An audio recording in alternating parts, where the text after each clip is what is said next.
Hey everybody, I'm Jacob Castro and welcome to another episode of Jacob's Aquarium.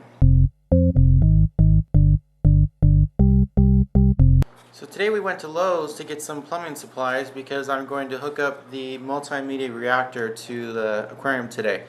Now, Multimedia Reactor is pretty beneficial because you can put lots of different things in it, like carbon, that phosphorus stuff, and lots of other things I don't even know about, but that I've seen in pet stores.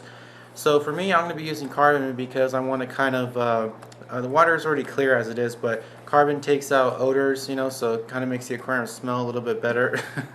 And it does make the aquarium water visibly clear.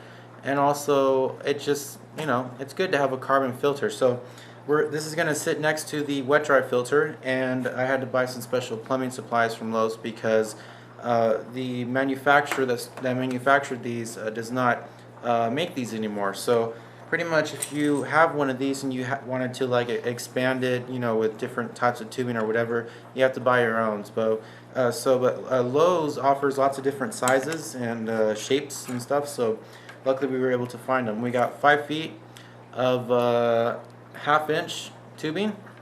It's going to go right here, at the top, and then we're going to use these clamps to clamp them to the top. You just use a little screwdriver and screw it tight.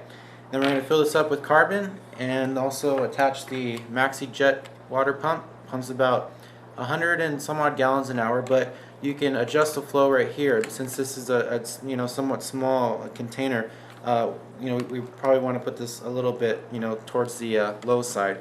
So the flow will be good, but it won't be overwhelming so that it doesn't make this thing burst open. So let's go ahead and hook it up, and then we will install it into the wet dry filter.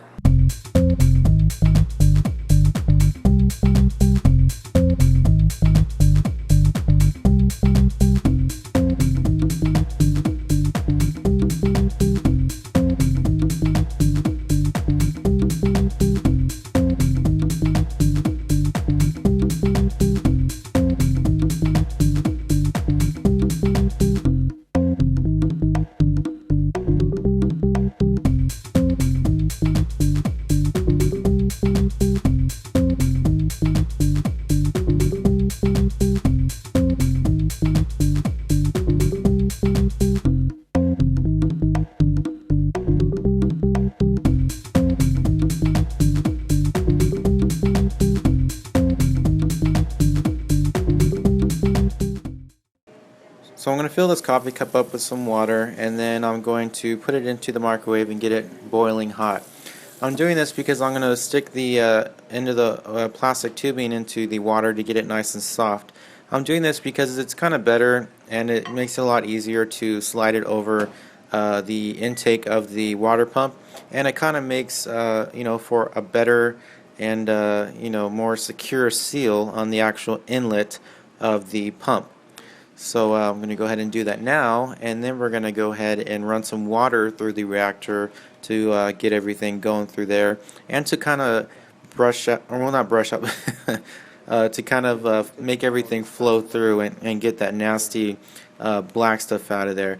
You really want to make sure you do this before you put the carbon reactor, before you install it with your aquarium, because if you don't do this, you could put a lot of that black carbon dust into the water, which is not really that good. So make sure before you do this that you run some water through the reactor so that it's nice and clear, and then go ahead and install it into the wet dry filter.